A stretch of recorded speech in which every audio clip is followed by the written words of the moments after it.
¿Ya estamos? Ya. Bueno, muy buenos días y bienvenidos a la sesión del mes de abril del CEDEC. Como saben, este año tenemos una agenda muy organizada. Ya para este momento tenemos nuestra tercera sesión. Tuvimos en el mes de febrero la sesión con el doctor Andrés Yáñez sobre los nudges en el derecho de la competencia. Posteriormente tuvimos a Víctor Ayalde, que habló de inteligencia artificial, y en el día de hoy nos acompaña el doctor José Ignacio García Arboleda, que es abogado javeriano, tiene una maestría en Derecho Administrativo aquí en la Universidad Javeriana, su LLM Máster en Derecho de la Universidad de Leiden, precisamente en la especialidad que él tiene profesionalmente, que es el Derecho Aeronáutico, se llama Aeronáutico y de qué más es... La maestría es aeronáutico y del espacio. Y del espacio, muy bien. Y el doctor José Ignacio nos viene a hablar hoy del tema, que es un tema pues, de una gran actualidad y muy importante para la vida de todos nosotros, que son los derechos del consumidor aeronáutico. Para el Centro de Estudios de Derecho de la Competencia, el análisis del derecho del consumidor es de vital importancia. Hoy en día pues, tiene un gran impacto sobre la vida de las personas, la protección de todos sus derechos como consumidores, y este tema del consumidor aeronáutico pues tiene actualidad, tiene muchísima relevancia, y por eso estamos muy complacidos de tener a José Ignacio en el día de hoy acá. José Ignacio, bienvenido al CEDEC.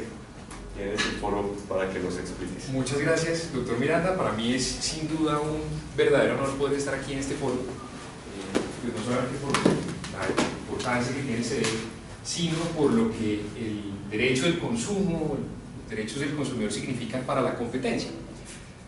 Yo personalmente creo que entre más competencia haya, menos derecho del consumo debería haber. Realmente el mercado debería llevar a proteger los derechos del consumidor. Yo debería, como consumidor, tener tantas alternativas que no necesitaría protección de un ente estatal o de una regulación especial, pues porque el mercado me llevaría allá. ¿Sí? Si yo tengo un número plural de consumidores, de proveedores, perdón, o prestadores de servicio, pues ellos se deberían esforzar por darme unas mejores condiciones como consumidor y de servicio. Luego eso debería llegar allá. Pero lo cierto es que, a pesar de mis buenas intenciones, esa no es la realidad. La realidad es que cada vez más estados adoptan regulaciones de protección del consumidor, y en lo que tiene que ver con aviación, cada vez más estados adoptan normas de protección del consumidor en este sector. Luego, esta es la realidad y en esto tenemos que sobrevivir. Vamos a ver más adelante cuáles son las complejidades de hablar de derecho del consumo en aviación, porque además de que es una industria muy particular, es una industria que por esencia es internacional. En aviación no podemos hablar o no podemos equiparar las normas de protección del consumidor en aviación a aquellas que se pensaron para las planchas, para la licuadora, para el secador de pelo, porque la esencia del negocio y de la industria es completamente diferente, y por eso amerita la existencia de unas reglas especiales. En todo caso, vamos a hablar. No se los dije, pero por favor, cada vez que alguien tenga una pregunta, no duden en hacerla. No tengo ningún inconveniente en que interrumpan, pregunten, hagan aportes, etc. La idea es obviamente mantener una discusión sobre el tema. Espero poder absorber las dudas que hay. Si no puedo, pues las dejaré parqueadas y esperaré resolverlas prontamente, pero no solamente nos molesta, sino que me parece maravilloso que por favor hagan preguntas, interrumpan cuando alguien lo tenga. Bien, ¿de qué nos vamos a ocupar hoy? De derecho del consumo aéreo podríamos hablar horas y seguramente días. Hay muchos temas de por medio, es una industria hiperregulada, y por donde quiera que se le mire hay normas de protección del consumidor, ¿sí? Tanto desde los aspectos regulatorios como hasta la pérdida del equipaje. Hay asuntos que interesan la protección del consumidor. Desde el punto de vista de competencia, sin duda alguna, hay muchísimos. Cada vez que los operadores celebran acuerdos cuya aprobación está sometida, o cuya aprobación, perdón, debe someterse a la autoridad aeronáutica, el consumidor siempre juega un papel preponderante. Parte de los aspectos que analiza la autoridad aeronáutica cuando revisa la aprobación y aprobación de acuerdos es el tema del consumidor. Entonces, hay muchísimo. Pero hoy, especialmente, nos vamos a dedicar a cubrir los siguientes temas. Vamos a revisar brevemente el marco regulatorio, qué normas son relevantes para esta industria. En segundo lugar, trataremos de definir o de estructurar los elementos más importantes del consumidor aeronáutico. Si vamos a hablar de consumidor aeronáutico, ¿quién es el consumidor aeronáutico? ¿Y qué relevancia tiene, obviamente? A continuación expondremos los mecanismos de protección del consumidor aeronáutico en Colombia. ¿Qué puede hacer un consumidor aeronáutico en Colombia para ser protegido cuando considera sus derechos han sido vulnerados? Vamos a pasar brevemente por esos aspectos. Y finalmente entraremos a dos temas que son bastante interesantes. Repito, dentro de muchos más temas que hay en esta industria, pero los más interesantes, a mi modo de ver, son aquellos que tienen que ver con la formación y resolución del contrato de transporte aéreo. ¿Sí? Y aquí vamos a hablar del retracto, del desistimiento, de cuándo el transportador puede terminar el contrato de transporte, esto también es importante entenderlo, y por supuesto de la terminación por incumplimiento transportista, que es una causa que existe desde hace mucho tiempo en este sector, para finalmente detenernos en un breve estudio sobre la denegación de embarque por sobreventa, qué es la sobreventa y qué puede suceder allí en esos casos, como lo hemos anunciado, revisando en lo pertinente algunas decisiones judiciales de la Superintendencia de Industria y Comercio que hemos podido recoger aquí en este tema. Bien, entonces, desde el punto de vista regulatorio, para que sepamos en dónde nos vamos a estar moviendo, la Constitución Política de Colombia obviamente es la norma de principal importancia aquí, y hay dentro de la Constitución dos normas que llaman la atención poderosamente. La primera es el artículo 333 de la Constitución Política en su inciso segundo, porque trae la siguiente consagración, y a veces se nos olvida: la empresa como base del desarrollo. ¿Qué consideró el constituyente? Que la empresa es la base del desarrollo. Luego, a la empresa hay que promoverla, a la empresa hay que protegerla. Aquí no solamente hay derechos del consumidor, también hay derechos de los empresarios. ¿Qué es lo que pasa? Que la misma norma establece que las empresas tienen obligaciones. Eso sí, no hay duda. Pero tiene que haber un desarrollo bilateral, un desarrollo sincronizado entre la empresa y el consumidor. Es decir, no nos podemos olvidar que la empresa es la base del desarrollo según nuestro modelo de Estado. Así que no puede pensarse en un modelo en el que solamente haya derechos del consumidor y el consumidor no tenga obligaciones. Porque si bien la empresa tiene obligaciones, también tiene derechos en esta materia. Y lo propio sucede con los consumidores. Esto lo debo manifestar porque en la gran mayoría de los casos que uno ve de consumo, el consumidor asume que solo tiene derechos. El consumidor no tiene ninguna obligación. No, el consumidor también tiene obligaciones. Claro, tiene derechos, pero es que también tiene que tener obligaciones. Y ese es nuestro modelo de Estado. Así que gústenos o no nos guste, a la empresa hay que protegerla. No para que pase por encima del consumidor, porque la misma norma establece que tiene obligaciones. Y obligaciones, pues, de gran índole, ¿sí? Pero hay que protegerla. Y luego el artículo 334 de la Carta establece algo muy importante para efectos de aviación, y es que en aquellos casos en los cuales se trate de servicios públicos y privados, el Estado debe regular la utilización y consumo de los bienes en lo pertinente, ¿sí? Por eso existen normas de protección del consumidor en este sector, porque estamos hablando de la prestación de un servicio público, que entre otras es un servicio público esencial, como ya todos lo sabemos, ley 336, que en lo pertinente regula el tema, y por tanto amerita, justifica y exige el establecimiento de normas de protección del consumidor. Por eso están. Luego, con base en este marco constitucional, vienen normas de menor rango. Y tengo un listado que traté de hacer en orden de preferencia. Hay normas de protección del consumidor en el Código de Comercio. ¿Sí? Aquí muchos creerán que la regulación de protección del consumidor en materia general solamente existe desde 1982, ¿cierto? ¿O no, Fernando? ¿Desde cuándo hay regulaciones? Desde el 71. ¿Desde cuándo? Desde el 71. 71. Bueno, pues resulta que en aviación hay desde 1971 con el Código de Comercio. E inclusive es importante resaltar que en la parte de navegación aérea, donde están las normas de protección del consumidor en el sector aéreo, ese proyecto que acogió finalmente la Comisión del 71 era el de la Comisión del 58. Es decir, aquí ya había una lógica de protección del consumidor en esta industria desde tiempos pretéritos. Y más aún, cuando llegamos a los convenios internacionales de Varsovia 1929 y Montreal de 1999, siempre se habló del consumidor como objeto de regulación de los convenios. Es decir, vamos a proteger al consumidor. ¿En qué? En algunos aspectos que están allí consignados. Pero aquí ya desde 1929, a nivel internacional, estamos hablando de protección del consumidor. Luego, el convenio de Montreal de 1999 reitera dentro de su preámbulo que parte de su finalidad es proteger al consumidor. Luego, en esta industria, hablar de protección del consumidor no es nuevo. No inventó la ley 1480 de 2011 la protección del consumidor en el sector aéreo. ¿Sí? Esto existe desde hace mucho tiempo. De hecho, la decisión 619 de la Comunidad Andina de Naciones, que ya la vamos a revisar, es más antigua que la ley 1480. ¿Sí? Ya hablaba de medidas de protección del consumidor y de estandarización de medidas de protección del consumidor en la industria. Así que reitero que esto no es algo nuevo. Luego, hay normas especiales, muchas. ¿Sí?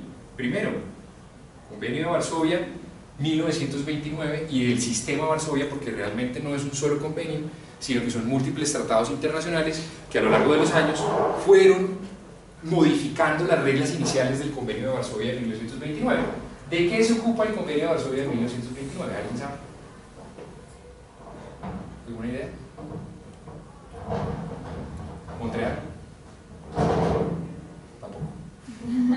Bien, en líneas muy básicas, los convenios de Varsovia y Montreal, porque en esencia el convenio de Montreal actualiza muchas de las reglas que traía el convenio de Varsovia, pero su esencia permanece intacta.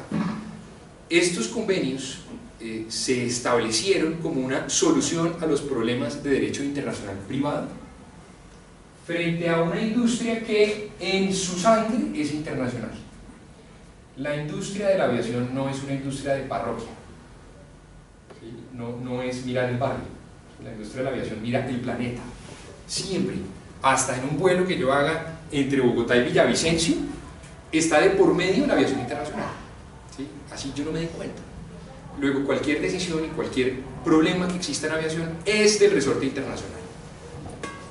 Justamente para prever estos problemas que pudieran darse con aplicación de leyes domésticas y definición de foros desde el punto de vista de reclamaciones judiciales, desde 1925 comenzó a pensarse en una solución internacional que regulara primero la ley sustancial aplicable a ciertos casos, particularmente casos de muerte, lesión corporal del pasajero, demoras, pérdida, daño y demás del equipaje y de la carga.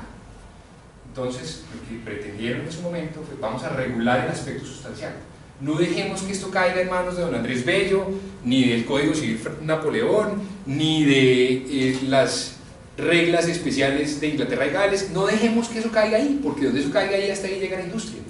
Porque solucionar un problema de un pasajero puede convertirse en un asunto de 20 años. Mientras definimos qué ley aplica, en qué foro puede reclamar, etc. No dejemos que esto caiga aquí.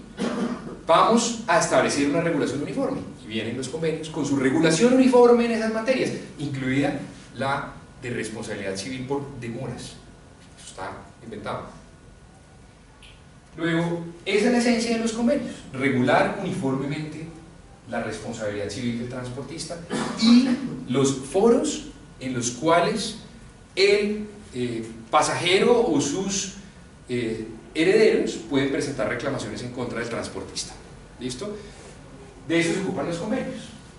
Sobre los convenios podríamos hacer días de clase, entonces pues lamentablemente no tenemos hoy tiempo para hacerlo, pero son normas muy importantes de protección del consumidor en esta industria.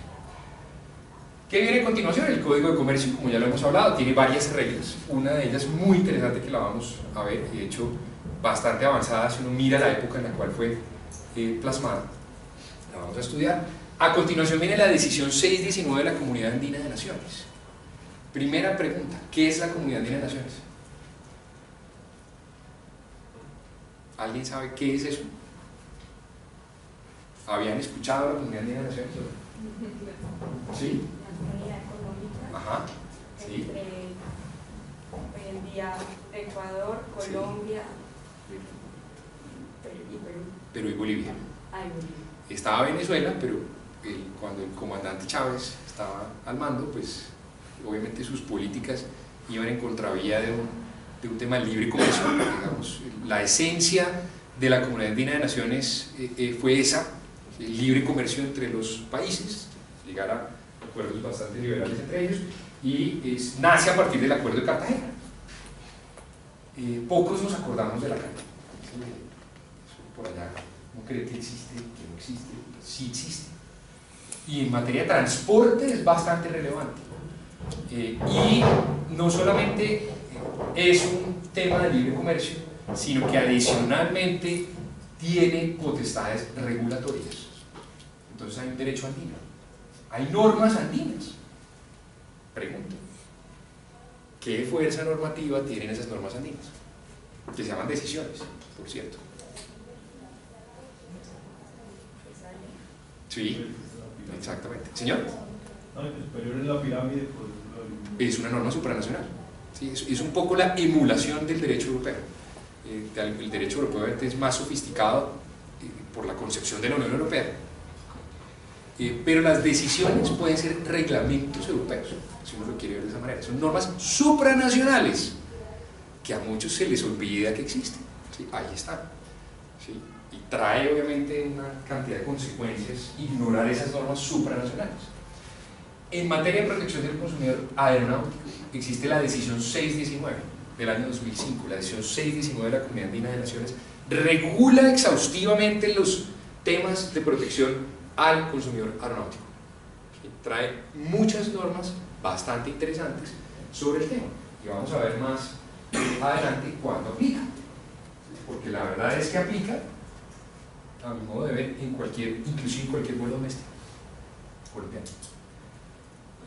Nunca he entendido por qué razón la Aerocivil decidió copiar el texto de la decisión 619 y adoptar una regulación en los reglamentos aeronáuticos de Colombia. ¿Para qué está la decisión? En todo caso lo hicieron. Luego vienen los reglamentos aeronáuticos de Colombia, que en su parte tercera, que conocemos como RAC 3, traen un catálogo de derechos y obligaciones y deberes de los usuarios del transporte aéreo. ¿Sí? Allí está. Cuando la Aerocivil lo adoptó era una copia de la decisión 619. Luego en el 2015, 2013 y en adelante hubo unas reformas, ciertas modificaciones a ese régimen, y hoy en día hay una sutil disparidad entre lo que prevén los reglamentos aeronáuticos en algunos casos y la decisión 619 de la Comunidad Andina de Naciones. Creo yo pues que obviamente los reglamentos podrían eventualmente violar la decisión 619 justamente por la jerarquía normativa, pero lo cierto es que es lo que hay. ¿Sí? Ahí está la decisión 619 y están los reglamentos aeronáuticos de Colombia, que vía acto administrativo ha adoptado la autoridad aeronáutica como parte de sus funciones.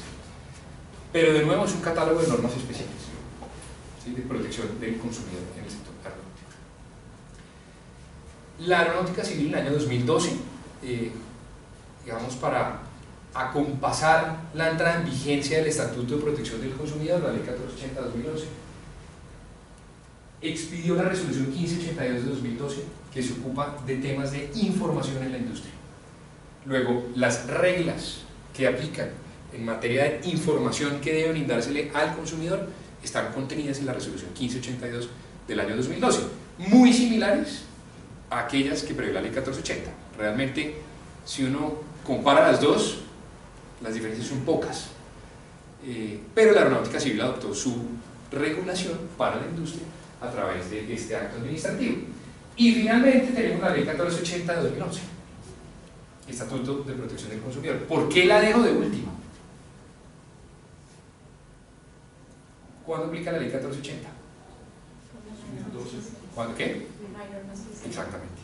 El artículo segundo de la Ley 1480-2011 ha sido muy claro en el sentido de afirmar que al ser un estatuto general, su aplicación es supletiva, es decir, solamente debemos entrar a aplicar las reglas contenidas allí cuando no haya norma especial. Hoy en día la Superintendencia de Industria y Comercio, en su calidad de juez en estos temas, ha entendido, a mi modo de ver, adecuadamente esta norma y ha comprendido que su aplicación es supletiva. Esto no era así. Los primeros años, 2013 y siguientes de la Delegatura para Asuntos Jurisdiccionales, esto era al revés, es más, esto estaba por ahí al final. Entonces, en la cúspide de la pirámide estaba la Ley 1480. ¿Sí? Era, la Constitución venía debajo. Primero era la Ley 1480 y luego vinieron otras normas, y pues por supuesto a nadie le importaba el resto de normas especiales. ¿Sí? A nadie.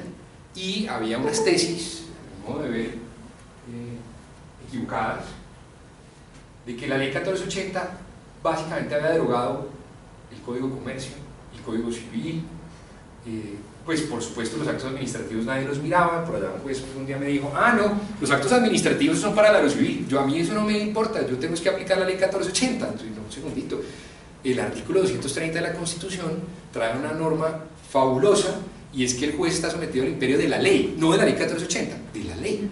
Entonces, si usted está ejerciendo función jurisdiccional, quiere decir que está sometido al imperio de la ley, toda la ley, incluida la Constitución. Y pues, tuve la oportunidad de dar bastantes debates en ese sentido con ellos, pero como les digo, hoy en día el entendimiento de la SIC, en su calidad de juez, creo que tiene en cuenta esta pirámide. ¿Sí? Antes no era así. Luego, por eso intencionalmente tengo la Ley 1480-2011 de último, porque es el Estatuto General y solamente aplica cuando no haya normas especiales. Aquí hay debates profundos también, tesis que también tengo mis reservas frente a ellas, relacionadas con el tema de la favorabilidad, porque alguien concluyó que según la Ley 1480-2011 debe existir una especie de analogía con el derecho penal, algo así, y entonces cuando haya una norma favorable, sea la que sea más favorable al consumidor, esté donde esté, pues hay que aplicar esa norma favorable frente a cualquiera. Si la Constitución trae un derecho que es odioso al consumidor, pero hay por allá una resolución que es favorable al consumidor, no importa. ¿Sí? Eso, a mi modo de ver, no es correcto dentro de una estructura jurídica, pero hay muchas tesis sobre ese tema. Pues eso conduce obviamente a que la Ley 1480-2011 tenga otro papel preponderante y a una cantidad de discusiones muy interesantes, pero que hoy no podremos abordar porque pues, también escapan un poco a los temas de la industria, pero que me parece importante mencionárselas. ¿Listo? Luego, este tema de la jerarquía normativa no es tan pacífico. ¿Sí? Aquí ha habido muchos debates, ha habido mucha tinta, ha habido muchas sentencias, muchas decisiones judiciales, distintas sentencias, etcétera, que se han ocupado de este asunto. Bien, ¿hasta aquí alguna duda, Fernando? Sí, es que, digamos, es evidente que el sector aeronáutico tiene normas especiales. Eso, digamos, es conocido y creo que lo has puesto muy bien, pero el artículo segundo del Estatuto del Consumidor, que digamos, revisándolo un poco más al detalle, dispone, como han comentado, que hay una regulación, si hay regulación especial en un sector comercial, industrial, sobre materia de consumo, pues evidentemente aplicará la norma especial sobre la norma general. La discusión, creo que más allá de decir que hay favorabilidad o no respecto a las normas del Estatuto del Consumidor, es en varios sentidos. La primera es un asunto de forma, en el sentido en que la resolución 1375 es una norma inferior, de menor rango, y pues lo vamos a ver seguramente con el tema del retracto, pero trae un retracto que es mucho más engorroso, mucho menos favorable para el consumidor que el estatuto. Eso de un lado, digamos, que es menos garantista de cara al estatuto. Pero lo otro, que es la discusión casi de fondo, más allá de que exista norma especial o no, es que el artículo segundo dispone que tiene que haber regulación especial. Y aquí la pregunta es, ¿qué entender por regulación especial? Regulación especial es simplemente que existan 2, 3 campos del Estatuto del Consumidor o de formas de consumo reguladas, o se trata más bien de que ese sector tenga una norma especial como lo tiene, entre otros, el sector financiero, por ejemplo, con el Estatuto del Consumidor Financiero, ley 1328 del 2009, si no me equivoco. Sí. Entonces, digamos, esa es una discusión de fondo importante, porque si existe una regulación especial completa, pues no basaría en normas como la ley 1558 del 2012, que modificó la regla del turismo en el artículo 25, que simplemente en un articulito dice simplemente un articulito, dice se sustrae el sector aeronáutico y el sector turismo, entre comillas, de la aplicación de la ley 1480. Entonces la pregunta es, ¿regulación especial a qué obedece? ¿A que existan normas sobre información únicamente, o de retracto únicamente, o de algunas cuestiones únicamente de protección al consumidor? ¿O también significaría que existe una regulación completa? Digamos que es el marco de la discusión. Y esto aunado a un último elemento, y es la exposición de motivos de ley 1480-2011. Es evidente, también coincido con usted, que es un tema amplio de discusión en cuanto a la supletoriedad y que implica la supletoriedad en materia de consumo. Pero la exposición de motivos de la ley 1480-2011 había intentado unificar todo el régimen de consumo en Colombia. Y en ese orden de ideas, al unificar ese régimen de consumo, pues no dispuso cómo se integraban a él las normas especiales existentes hasta el momento.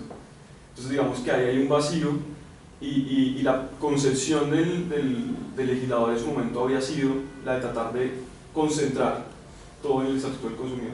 Pues que no se hizo muy bien en realidad, pero digamos... No, yo creo que es un muy buen punto, Fernando. Yo qué diría frente a su pregunta. No creo que sea necesario tener un compendio de normas como el Estatuto Orgánico del Sistema Financiero para concluir que solo eso es especial. Yo creo que normas puntuales regadas a lo largo del ordenamiento son especiales. ¿Sí? No necesariamente tienen que estar contenidas en un compendio que se denomina Estatuto de Protección del Consumidor Aeronáutico. No creo. Entre otras porque comenzamos a enredarnos con los convenios. Yo cómo meto los convenios internacionales ahí y demás, ¿sí? Cuando ellos pues, pueden ser modificados y demás. No es su naturaleza. Segundo, aquí hay una autoridad que tiene una potestad regulatoria desde tiempos pasados, que es la autoridad aeronáutica.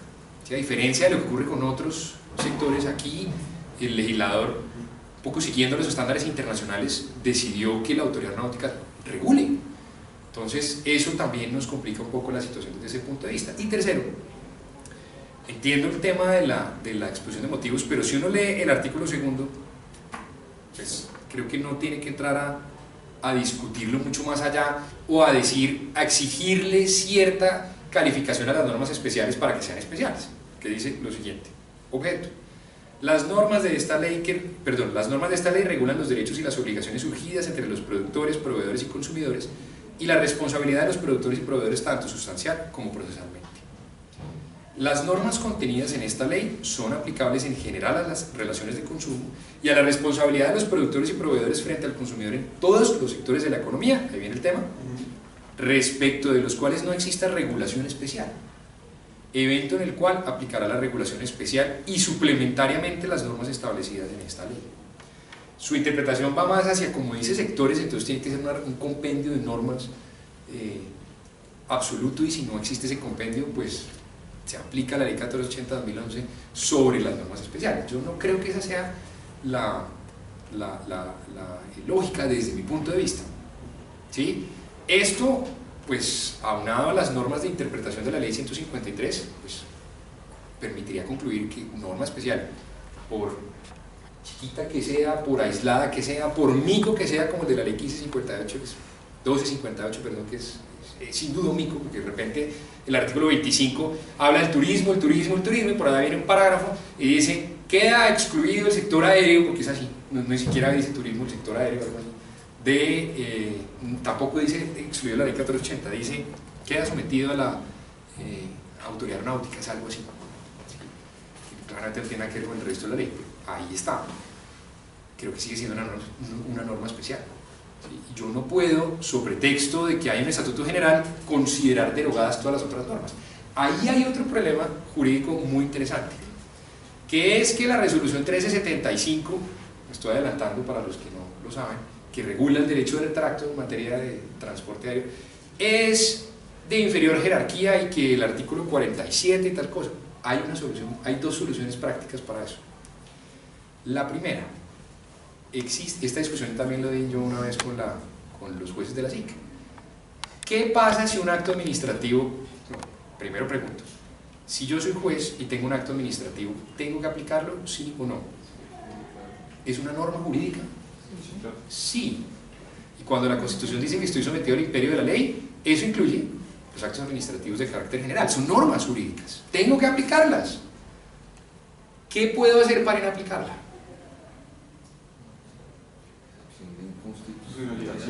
Excepción de ilegalidad, me tocaría.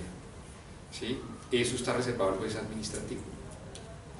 Pero yo no puedo, lo que yo no puedo hacer desde mi punto de vista como juez es, no, a mí me parece que esta norma como que no aplica. ¿Sí? Entonces allá la dejo en un rincón y me voy, pues quiero que prevarique. ¿Sí? Yo tengo que tener argumentos jurídicos para decir que no voy a aplicar una norma dentro de lo que el ordenamiento me permite. Y si soy un abanderado del consumidor, ¿qué puedo hacer?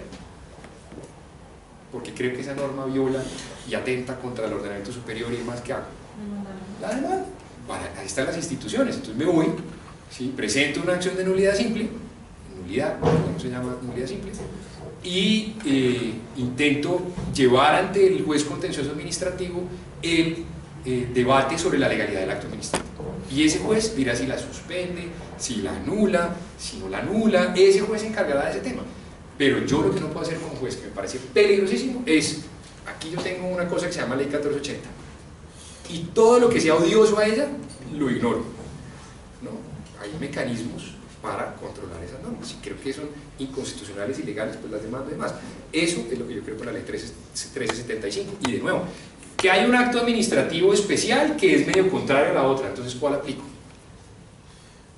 El juez está obligado a aplicar la norma especial, ilegal o no, pero la tiene que aplicar hasta que sea retirada del ordenamiento jurídico, porque está sometido al imperio de la ley, y los actos administrativos tienen presunción de legalidad.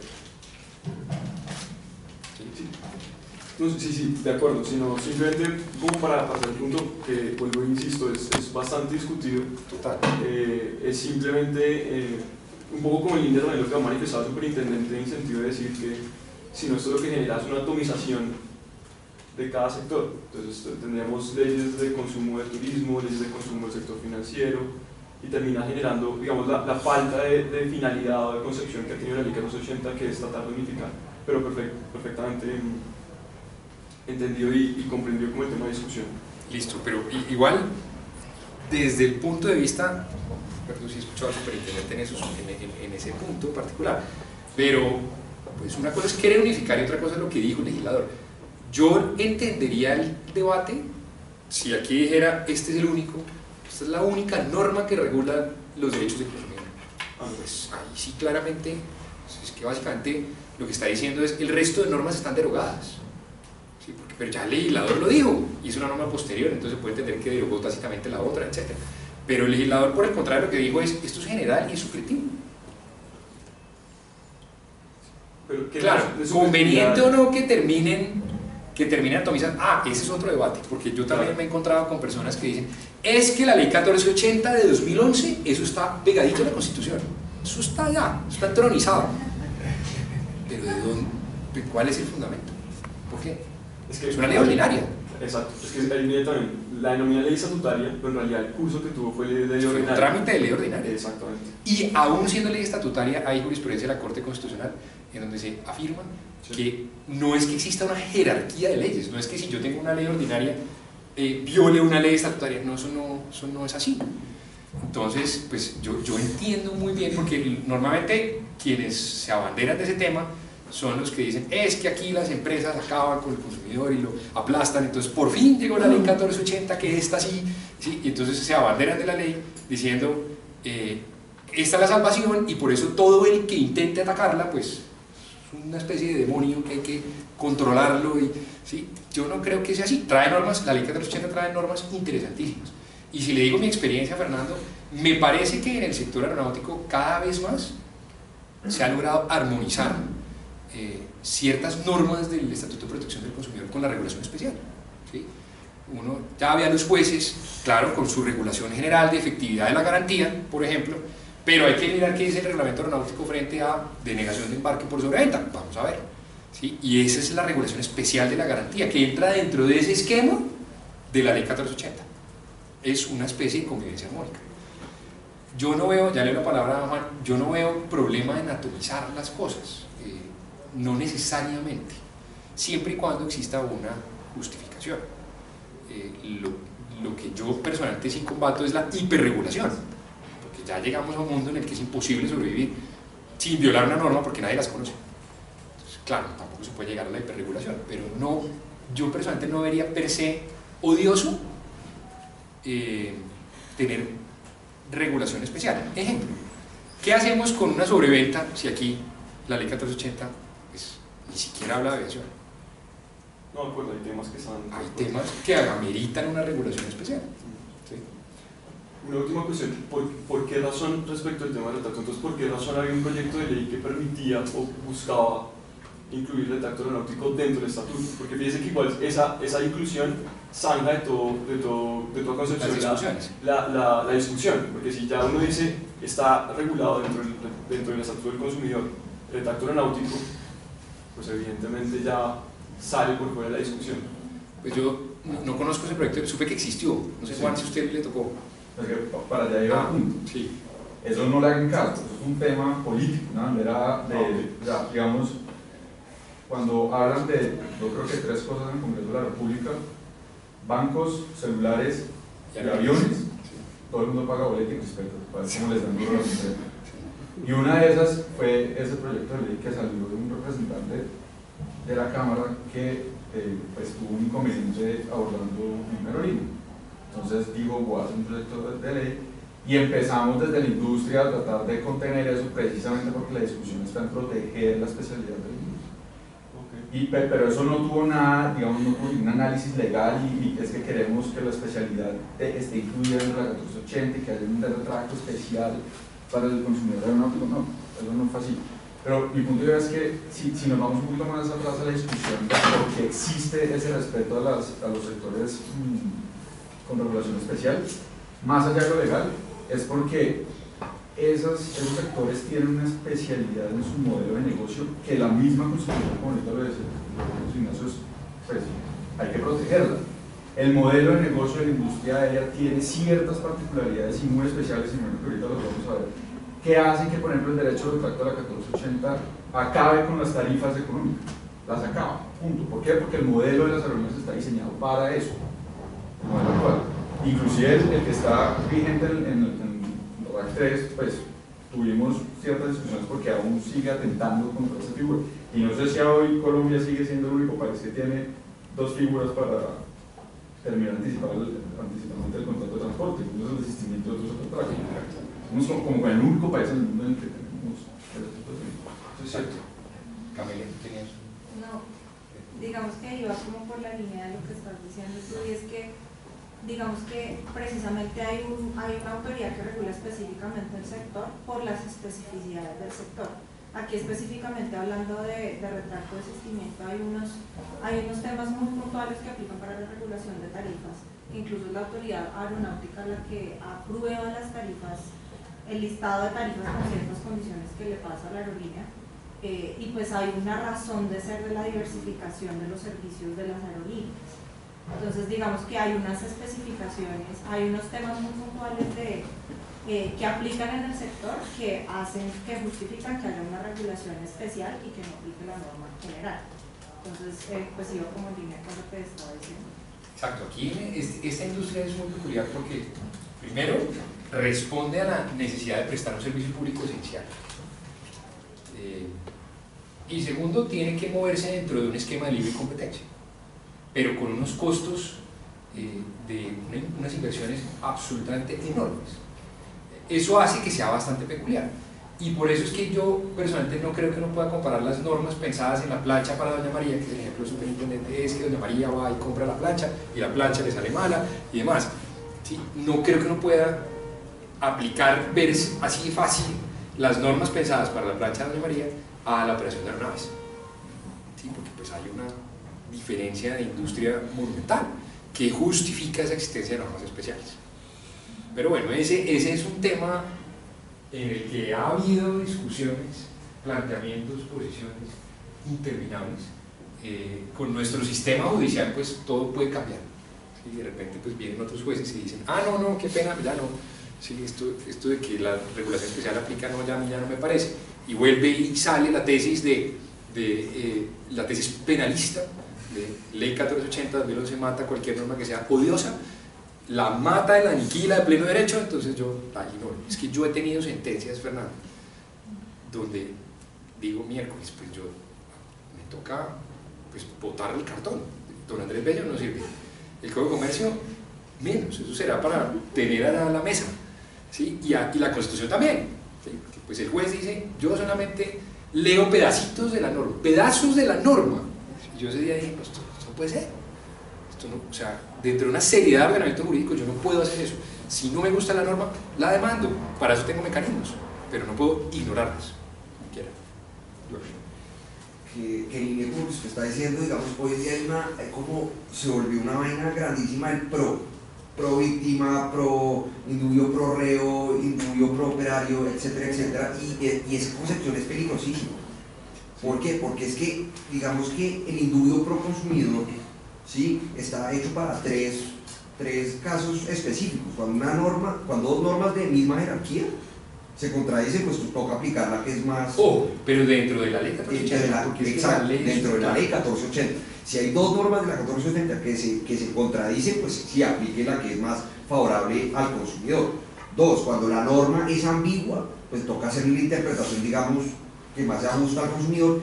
Y lo otro, digamos, que está el pro consumidor es cuando es para el tema, digamos, de las cláusulas redactadas unilateralmente, que eso también ya viene en el Código Civil, que es el principio contra preferente, ¿sí? Que es que, digamos, que la norma ambigua, redactada, digamos, por un proveedor o un productor, pues se debe interpretar a favor del consumidor. Eso ya viene, digamos, pero ¿a dónde ha llegado, digamos, este concepto, digamos, de favorabilidad? Primero, en temas probatorios. Entonces, lo que diga el consumidor es verdad. Si él dice que compró un tiquete, entonces como yo como juez tengo que favorecer a ese consumidor, entonces le creo. O sea, eso para mí atenta, digamos, contra la igualdad de armas en temas procesales. Entonces también digamos, muchas veces también se ha utilizado, digamos, para derogar normas especiales, que la especialidad es diferente de la favorabilidad. Entonces digamos que esa concepción de pro consumidor y pro todo, ¿sí?, digamos que está hecho para esos tres casos específicos, pues se ha proliferado también para el tema probatorio, es completamente pues atentatorio, digamos, de la igualdad de armas. Ahí hay que entrar luego a discutir el tema de la carga dinámica, y si entonces por ser consumidor pues yo estoy relevado de la carga de la prueba justamente por no estar en condiciones de probar. Ese es un debate también súper interesante, pero claramente esa bandera pro consumidor pues va muy en línea de lo que hablaba. Es que pues la ley 1480-2011 normalmente es el abanderamiento del pro, y la ley 1480-2011 trae cosas muy buenas, entre otras haberse inventado la acción de protección del consumidor, que creo que es un avance de justicia en general, el acceso a la administración de justicia. Hay debates obviamente que hay que dar ahí sobre ciertos puntos, pero es una ley muy interesante que trae cosas bastante beneficiosas en general para el Estado. Cómo se interpretan ciertos temas es otra cosa, pero en general trae cosas bien interesantes. Bien, pasando al siguiente tema, ya que vimos el marco regulatorio, miremos qué es consumidor aeronáutico desde el punto de vista idealista o imaginario. Todavía podemos sentir que estamos en los años 40. ¿Quiénes volaban en avión en los años 40? Personas con altos recursos. Exacto. ¿Sí? Entonces, eso era un negocio de millonarios. Los millonarios de las aerolíneas y los que volaban en las aerolíneas. El resto de la gente excluida. Hoy es exactamente lo contrario. ¿Sí? La aviación ha logrado una penetración del mercado impresionante a nivel mundial, de manera que es muy fácil para cualquier persona volar. Hoy realmente las tarifas que existen, ahorita pues hay un momento coyuntural muy puntual, pero ordinariamente las tarifas que existen compiten con las tarifas de los buses. Es que la competencia de Viva Colombia es Copetrán, ¿sí? Es así de simple, o sea, es impresionantemente cercana a la tarifa que uno paga en el bus a la que paga en el avión. Eso no pasaba hace 40 años. Entonces la realidad es completamente distinta. Y el consumidor aeronáutico, desde el punto de vista de la persona, pues es un personaje muy interesante. Por les pregunto, ¿quiénes están haciendo el álbum del mundial? Yo no sé fútbol, entonces no sé, no tengo ni idea, no lo hago. Pero, ¿quiénes están llenando el álbum? ¿Cuánto les cuesta llenar el álbum? ¿Ya hicieron las cuentas? Creo que por bien que les vaya, les va a costar 600.000 pesos por ahí. Pues más o menos. Como 300. Por ahí 600, 500. Y si ustedes van a comprar un ticket de Bogotá a Cali y les cobran 500.000 pesos, ¿qué opinan? Es carísimo. No, eso sí, yo no lo pago. Ni de vainas, eso es un platal. No, entonces ese es el consumidor aeronáutico. El consumidor aeronáutico quiere volar en un jet privado, que su equipaje sea levantado con guantes de seda, un personaje que se lo pone allá y se lo guarda, eso no va por una banda que obviamente golpea la maleta. No, no. El señor entiende que cuando él entregó la maleta a la compañía tiene un señor con guantes de seda que la va a montar al avión. ¿Sí? Y cualquier cosa le parece muy cara. ¿Sí? Tremendamente costosa. Entre otras cosas, de esos 500.000 pesos que pagó el señor, adivinen cuánto es de impuestos. Pues de tributos, porque no son solamente impuestos. ¿Cuánto? ¿De 20? Más. Más. El 50%. De esos 500.000 pesos que pagó el señor, 250.000 pesos son para la aerolínea, más o menos. ¿Sí? Luego, el margen es irrisorio. ¿Cuánto cuesta un avión?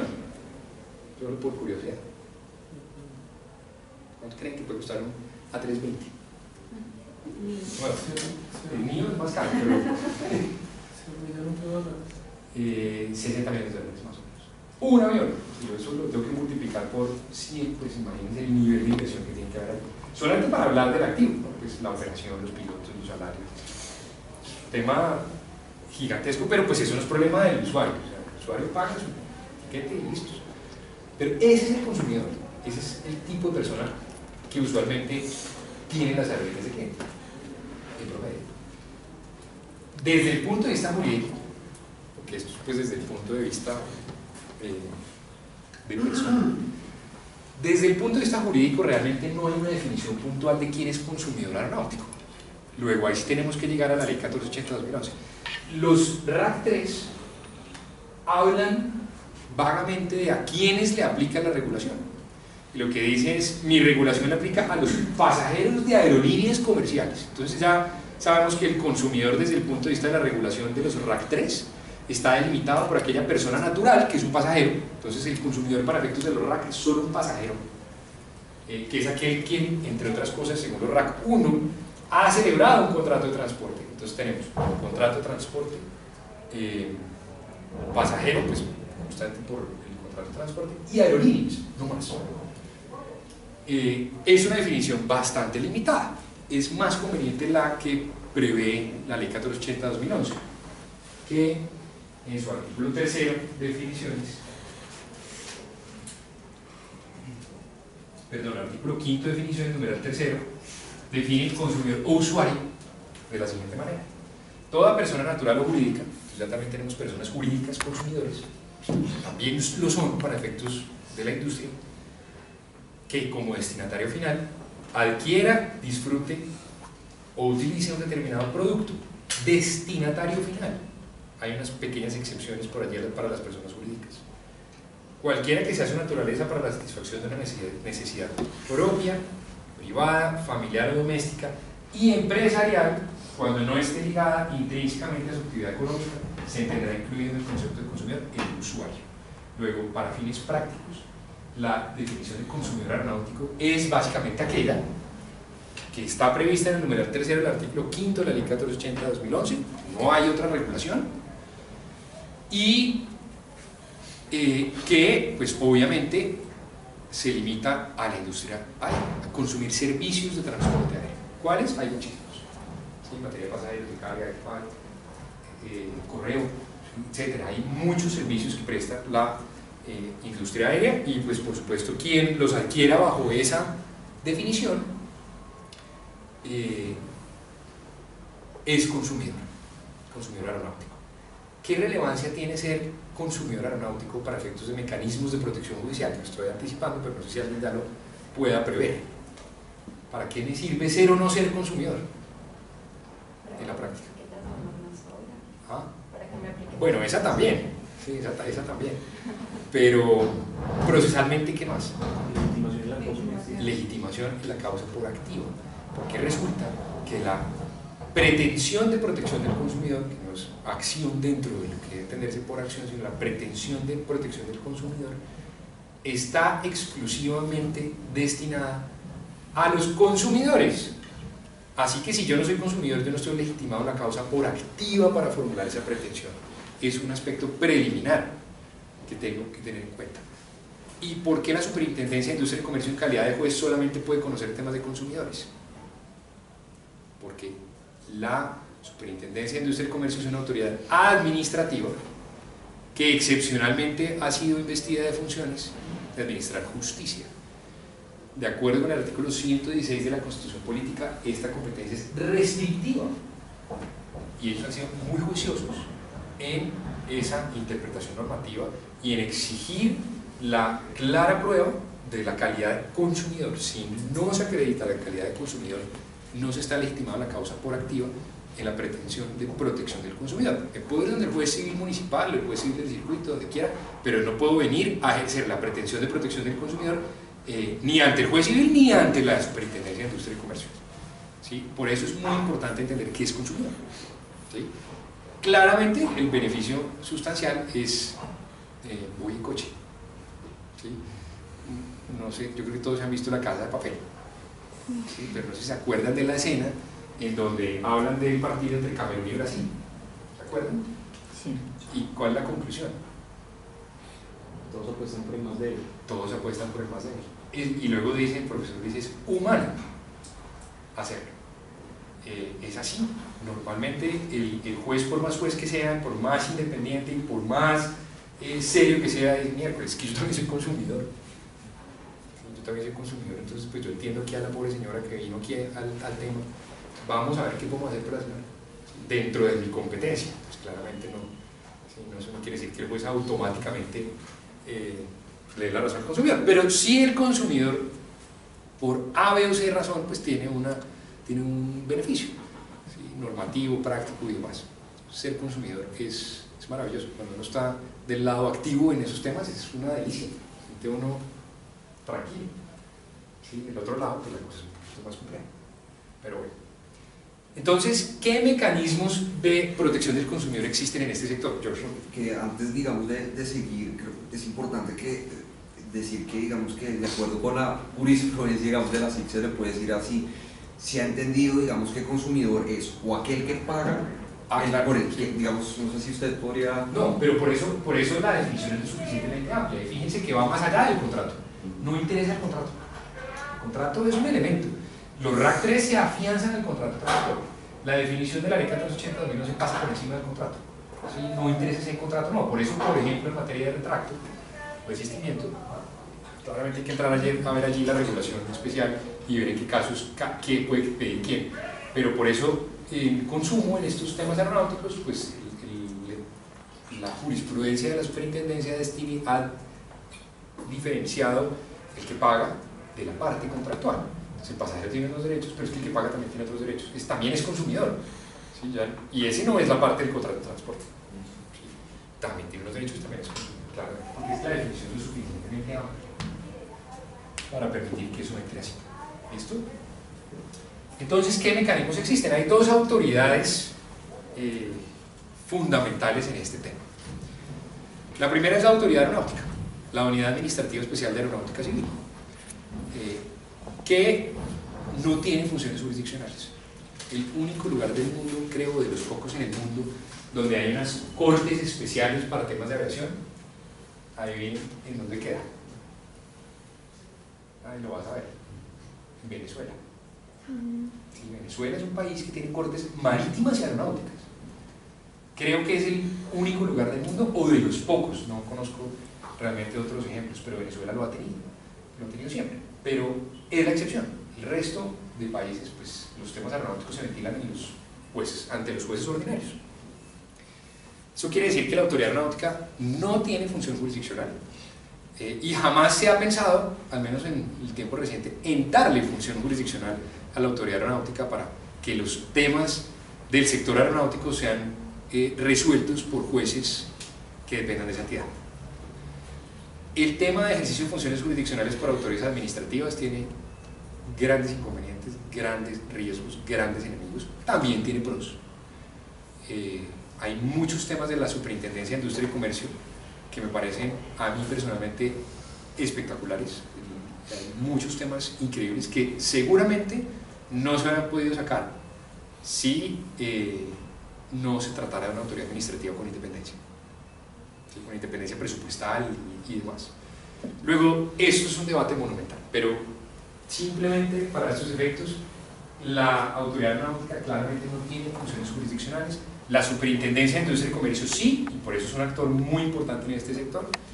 Pero miremos de qué se ocupa la autoridad aeronáutica. La autoridad aeronáutica ejerce el poder de policía a través de procedimientos administrativos sancionatorios. Su fundamento es los RAC 13. En la parte 13 de los reglamentos aeronáuticos de Colombia están descritas todas las faltas en que puede incurrir un transportador aéreo, ¿sí? Y allá hay faltas por demoras, por cancelaciones, por pérdida de equipaje, todos estos temas van allí. Luego, ¿qué ofrece la autoridad aeronáutica en materia de protección del consumidor? Está abierta para recibir las quejas de los pasajeros, de los usuarios, y mirar si esas quejas eventualmente pueden derivar en una actuación administrativa sancionatoria, si es que el transportista aéreo ha incurrido en una falta a la luz de los RAC 13. ¿Puede hacer algo más la autoridad aeronáutica? Pregunto. Aparte de sancionar al transportista. No. Hasta ahí llega, no puede decir nada más. No puede decirle, oiga, señora aerolínea, usted le tiene que reembolsar el dinero al pasajero. Porque si lo hace, está asumiendo la función de un juez. Ese no es su papel. Su competencia está limitada a actuaciones administrativas de carácter sancionatorio. Luego, claramente, si bien es una medida de protección al usuario, pues es una medida limitada, porque no puede llegar a darle órdenes al transportista, si es el caso, sobre el particular. También puede investigar a pasajeros, eso lo vamos a hablar ahora. También puede iniciar actuaciones administrativas contra personas naturales, los llamados pasajeros disruptivos, entre otros más, pueden ser investigados por la autoridad aeronáutica y también los puede sancionar. Esto es bilateral, pero pues obviamente guardando las proporciones. Pero en general, la competencia está allí. ¿Y qué otra medida de protección existe? La regulatoria. La autoridad aeronáutica, como lo vimos, por disposición del mismo Código de Comercio, tiene la potestad de regular, de expedir los reglamentos aeronáuticos en este sector. Luego, es la autoridad aeronáutica la llamada en muchos casos a establecer normas de protección del consumidor, ¿sí? Luego, esa competencia es muy importante. Y pasemos a la Superintendencia de Industria y Comercio. Y la primera norma que es relevante aquí es la que estábamos discutiendo ahorita, la ley 1258, creo que es la ley del turismo, 1258. Sí, 1258. No, 15 no. No, es del 2012. Creo que es 1258. Bueno, la ley que reformó la ley del turismo. 1558, perdón. 1558. 2012. 1558 del 2012, perdón. Esa norma, en el artículo 25, como les explicábamos ahora, metió un miquito, o incorporó un miquito. Ese miquito me parece que tiene claros efectos en materia de actuaciones administrativas. Y la conclusión del miquito es que la Superintendencia de Industria y Comercio no sería competente para adelantar actuaciones administrativas relacionadas con el sector. ¿Sí? Esa creo que es una conclusión válida a la luz de esa norma. Al principio algunos colegas eran de la opinión de que esa norma también protegía al sector de los temas judiciales. Yo desde el principio dije, eso no es cierto, eso no es así. Entre otras cosas porque ahí nunca habla de los temas jurisdiccionales, porque está de por medio del acceso a la administración de justicia y porque hay una norma especial que es el artículo 24 del Código General del Proceso que le otorga una competencia general a la Superintendencia de Industria y Comercio en materia de protección del consumidor. Luego, sin duda alguna, la Superintendencia de Industria y Comercio en calidad de juez sí tiene competencia para conocer de asuntos relacionados con el sector. Eso no hay nada que hacer, así está pensado. Y de nuevo, si no nos gusta, pues podemos demandar la norma, ir al Congreso, hay muchas alternativas, pero no podemos decir, como es odiosa, allá se va a la esquina y no la... Pues ahí está. ¿Sí? Estamos todos sometidos al imperio de la ley, hay que aplicarlo, no hay nada que hacer. Entonces, esto está decantado, pero inicialmente cuando la Superintendencia de Industria y Comercio comenzó a ejercer funciones jurisdiccionales en estas materias, el debate se dio. Hoy en día creo que está zanjado, o sea, hoy nadie discute si la Superintendencia de Industria y Comercio es o no juez para estos asuntos. Sí, esto ya es así. A veces bueno, a veces malo, con pros, con contras, sí, pero lo es. ¿Sí? ¿Qué más está haciendo la Superintendencia de Industria y Comercio? Un tema interesante que se llama SIC Facilita, que es un tema de mediación voluntaria, porque pues la Superintendencia no puede obligar al productor o proveedor ni al consumidor a someterse a ese sistema, pero es un tema de mediación muy interesante que están implementando, están comenzando a hacerlo con las principales empresas del país, ya que tuvieron un experimento con una aerolínea. Quieren pues acercarse también un poco al sector y es un tema muy interesante que pues busca obviamente desjudicializar las discusiones con el consumidor. Las discusiones judiciales con el consumidor son bastante interesantes porque en el 90% de los casos, más o menos, el consumidor no es consciente de lo que hizo desde el punto de vista procesal. El consumidor cree que se quejó ante la SIC, que la SIC lo va a defender y entonces llega donde el juez y le dice: es que señor juez, usted me va a defender. El juez le tiene que decir: señor consumidor, yo soy juez, ¿sí? Yo no puedo entrar a defenderlo, yo tengo que decidir su petición conforme con el derecho aplicable, pero yo no puedo defenderlo. Y el consumidor no entiende muy bien qué es lo que pasa, a veces resulta condenado en costas y menos entiende, y luego le dicen que le corren traslado del recurso de reposición que presentó el señor apoderado al otro lado, que el consumidor dice: ¿qué? ¿Otra vez? Entonces el juez tiene que sentarme a explicarle. Luego, eso es lo que termina pasando con esas discusiones judiciales. La SIC, creo que de buena fe, pues lo que ha hecho es invitar y facilitar el acceso a la administración de justicia a los consumidores. Ustedes entran a la página de la Superintendencia y ahí va a venir un logo donde dice: demande aquí. Es facilísimo, ¿sí? Se llena un formato, se fue la demanda. Lo malo es que eso incentiva la judicialización de los conflictos. Bueno o malo, tendrá sus pros y sus contras. Lo malo es que el consumidor no es consciente de lo que está haciendo en muchos casos y utiliza ese mecanismo para desahogarse y pues está desgastando la administración de justicia. Y hay unos casos que uno dice verdaderamente: ¿cómo es posible que un funcionario público investido de función jurisdiccional tenga que gastarse una mañana para resolver este tema? No puede ser, es un tema de política, esto no debería pasar. A favor está facilitando el acceso a la administración de justicia y eso es bien interesante. Lo que yo no creo que debería pasar es que debiera promoverse de esa manera el tema de judicializar los conflictos del consumidor. Entonces, creo que la herramienta del SIC Facilita es bien interesante desde ese punto de vista. Miremos a ver cómo mediamos, el mediador no resuelve, el mediador ayuda, ¿sí? Sugiere, intenta y pues, si no llega a un acuerdo no pasa nada, pero evitamos que los conflictos se judicialicen a ese nivel. El volumen de procesos que tiene la SIC en la Delegatura para Asuntos Jurisdiccionales es monumental. Otro día escuché las estadísticas, es una cosa impresionante. Creo que en la rama judicial, eso claro, esos procesos pues durarían eternidades. Aquí son muy ágiles, son muy eficaces, tienen herramientas maravillosas y pues hace que por lo menos los procesos se muevan. Pero es un volumen descomunal. No sé qué tan sostenible sea a mediano y largo plazo, porque creo que el tema sigue creciendo. Entonces, ojalá no nos convirtiéramos como un Brasil, en donde los conflictos todos terminan judicializados por cualquier cosa, ¿sí? En este sector particular. Eso no debería pasar, ¿sí? Luego, este tipo de herramientas, reitero, son bastante interesantes. Luego, estas son grosso modo las competencias de las dos principales autoridades que interesan a este sector. Hay unos proyectos, bueno, hay un orangután en nuestro ordenamiento que nadie entiende por qué razón se mete en este sector, que se llama la Superintendencia de Puertos. Nadie ha entendido qué tiene que hacer aquí, nadie, ni siquiera ellos lo saben. Nadie. Puertos y transporte, no saben qué tienen que hacer aquí, pero les fascina intentar meterse, les fascina. Creo que desde el punto de vista de protección del consumidor no han intentado meterse. ¿sí? Todos los demás temas han intentado. No tiene ningún sentido. Muchas veces la justificación está es porque ellos eso sí lo hacen muy bien, y es cobrar la tasa de vigilancia. ¿Sí? Entonces las aerolíneas tienen que pagarle una tasa de vigilancia a los superpuertos. ¿Para qué?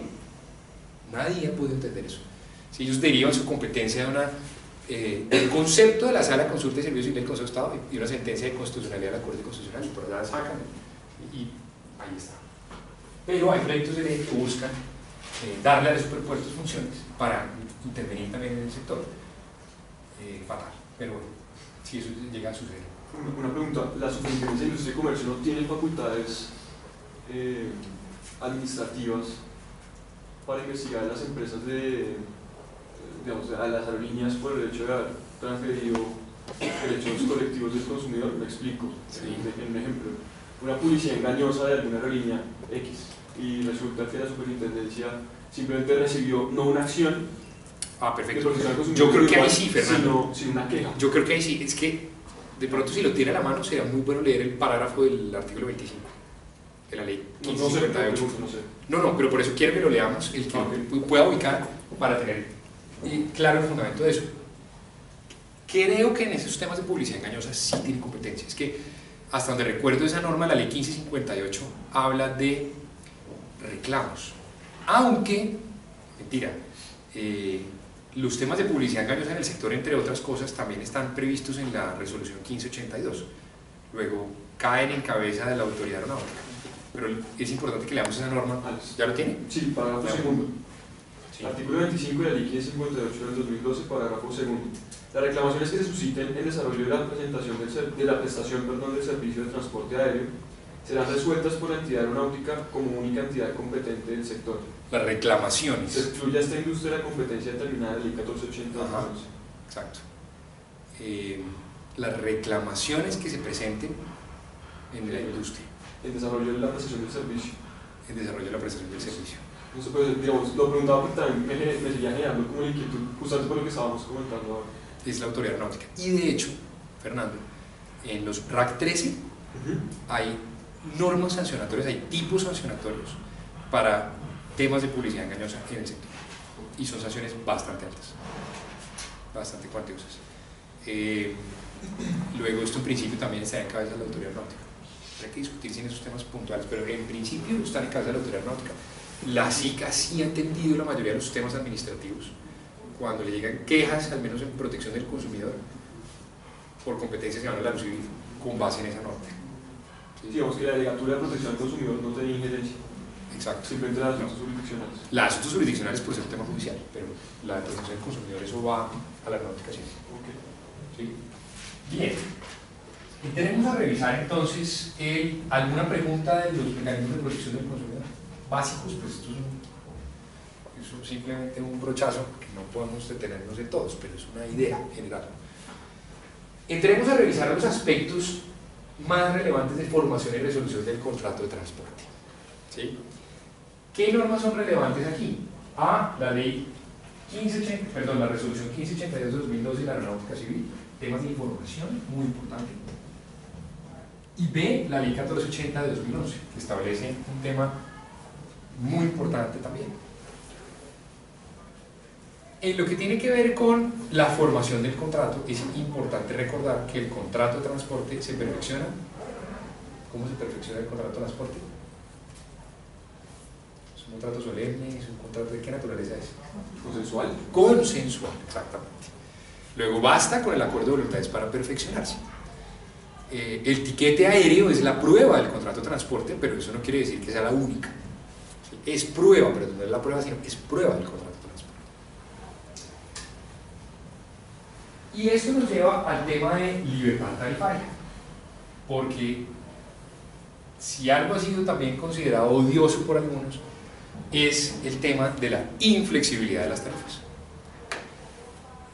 Y esto ha sido protegido también por la Superintendencia de Industria y Comercio en decisiones judiciales reiteradas, en el sentido de que al existir libertad tarifaria, las aerolíneas son libres de determinar qué clase de condiciones imponen a cada una de estas tarifas, y esto, entre otras cosas, se ha entendido que beneficia al consumidor. ¿Por qué? Porque se ofrece desde la más restrictiva, que no tiene cambios, que tiene penalidades, por cambio, que es no reembolsable, etcétera, hasta la más flexible. Si quiere más flexibilidad, paga más. Y así sucesivamente. Hay unos temas administrativos, obviamente, que deben cumplir las aerolíneas, que Amelia ya lo mencionó inicialmente, y es lo relacionado con el registro de las tarifas ante la aeronáutica civil. De eso hablaremos ahora en el desistimiento, que es un trámite administrativo que deben surtir las aerolíneas periódicamente, pero eso es otro tema. Lo cierto es que en nuestro ordenamiento hay libertad tarifaria. Desde el año 2012, entre otras cosas, se liberalizaron las tarifas, cosa que antes no pasaba. Créanlo o no, en esta industria las tarifas eran reguladas, tanto a nivel doméstico como a nivel internacional. Los convenios bilaterales entre los estados preveían sistemas de aprobación de tarifas e impedían la competencia. Traían cláusulas de tal nivel que exigían que las aerolíneas de los dos estados, ¿sí?, involucrados, acordaran las tarifas. Completamente anticompetitivo, ¿sí? Pero era la forma de sobrevivir en una industria que es completamente distinta a la de hoy. Hoy eso no es así. Hoy hay libertad tarifaria. Luego la aerolínea puede cobrar lo que quiera, ¿sí?, dentro, pues obviamente, de los temas de competencia que apliquen, pero la aerolínea es libre. Este esquema ha sido protegido en reiteradas decisiones judiciales. Pero ¿qué es importante al margen de la libertad tarifaria aquí? Hay 4 requisitos mínimos de la información y publicidad que deben serle suministrados al consumidor. Primero, al consumidor se le debe informar el precio total a pagar con todos los conceptos. En este país está prohibido decir, son 100.000, y luego en la página siguiente, los 100.000 era la tarifa, ¿sí?, pero pues es que le falta el IVA, el sobrecargo de combustible, la tasa aeroportuaria, la tarifa administrativa, le falta la maleta, ¿sí? Entonces pues eran 100.000, pero ahora son 400. Eso no se puede hacer aquí. ¿De dónde sale esta regla? De la resolución 1582 de 2012. Hay una clara disposición en ese sentido de que el precio total a pagar debe ser informado al consumidor. Total. ¿Sí? Si no, hay problemas. La información debe ser clara, veraz, suficiente, oportuna, comprensible, precisa e idónea. Esto es calcado ¿de dónde? Del Estatuto del Consumidor. Es igual, pero está en la resolución 1582. La regla es idéntica. La información debe ser dada en idioma castellano. No se puede ofrecer, no se pueden ofrecer productos y servicios en esta industria si no es en idioma castellano. Ese tema es controversial también aquí. Muy controversial, porque la aviación es internacional. Si bien el castellano es uno de los idiomas más hablados en el mundo, segundo, tercero por allí fácilmente, la aviación es internacional y pues muchas veces la información en castellano no es tan fácil. Si viene Air China a volar a Colombia, pues de pronto se va a demorar un poquito en poder establecer sus temas en castellano, pasarlos al mandarín, ¿sí?, y así sucesivamente. Pero lo cierto es que si ofrezco servicios en Colombia según la norma, tengo que hacerlo en castellano. Gran incógnita es qué significa ofrecer servicios en Colombia. Yo puedo entrar a la página de airchina.com desde Bogotá. ¿Está Air China ofreciendo servicios en Colombia? Pues sí. Yo desde aquí puedo entrar a la página y comprar mi ticket. Luego, estos temas de jurisdicción son bien cuestionables aquí. Pero la norma no entra a definirlos ni a decidirlos, simplemente dice quien ofrezca servicios en Colombia tienen que hacerlo en idioma castellano. ¿Qué es ofrecer servicios en Colombia? Es una discusión, pero así está. Y finalmente, toda información o publicidad que se haga en el sector tiene que ajustarse a la realidad. Esto también es calcado del Estatuto de Protección del Consumidor, no es algo nuevo. ¿Qué pasa si no se ajusta a la realidad? ¿En qué podemos estar incursos? Publicidad engañosa. Y es cuando yo le ofrezco al consumidor A, con base en ese A, el señor celebra el contrato, adquiere el servicio, y luego en la realidad no era A, sino que era B. Lo engañé. Y con base en ese engaño él celebró el contrato de transporte. Entonces, la información debe ajustarse a la realidad. ¿Qué no es publicidad engañosa? Por ejemplo, los temas de demoras y cancelaciones de vuelos, porque también han llegado casos en los cuales, es que a mí me dijeron que el vuelo salía a las 11 y no salió a las 11, sino que salió a la 1, me engañaron. ¿sí? Ya la superintendencia ha dicho reiteradas ocasiones, la última decisión el 28 de marzo de 2018, esto no es publicidad engañosa, ¿sí? Es un tema de cumplimiento o incumplimiento que tendrá que ser analizado, pero no es publicidad engañosa. Publicidad engañosa implica manipular de alguna manera al consumidor para que manifieste su consentimiento, y es una situación completamente distinta. Pero, ¿qué entra a compensar todos estos temas de información? Algo muy importante que está en la Ley 1480/2011, el deber de información a cargo del consumidor. Es muy importante. El consumidor, de nuevo, no solamente tiene derechos, y la Ley 1480/2011 así lo manifiesta. También tiene deberes, y uno de los más importantes es el de informarse. Informarse adecuada y suficientemente de las condiciones del producto o servicio que adquirió. ¿Alguien lee las condiciones del contrato de transporte? Nadie. ¿Sí? ¿Pero quién asume el riesgo? El consumidor. ¿Sí? Y en eso la superintendencia en sede judicial ha sido absolutamente enfática, unánime, en exigir del consumidor el cumplimiento de sus cargas, particularmente la información, ¿sí? Que se concreta en el deber ya mencionado. Y si el consumidor incumple con ese deber, pues él se tiene las consecuencias. Señor, es que la tarifa que usted adquirió era no reembolsable. Ah, yo no sabía. Problema suyo. ¿Sí? Eso sí, nada que hacer. Tema importantísimo, requisitos migratorios. Ejemplo, ay, yo no sabía que se necesitaba el certificado para la fiebre amarilla. Y a mí nunca me dijeron. La aerolínea nunca me informó. ¿Sí? Las condiciones del contrato de transporte, en la gran mayoría de aerolíneas le dicen, señor, los temas migratorios los tiene que averiguar usted. Yo presto el servicio de transporte, no soy asesor migratorio. Entonces, señor pasajero, usted vaya y pregunte en el consulado, en la embajada, en donde corresponda, qué necesita. Pero yo no tengo por qué asesorarlo en esos temas, esa no es mi misión.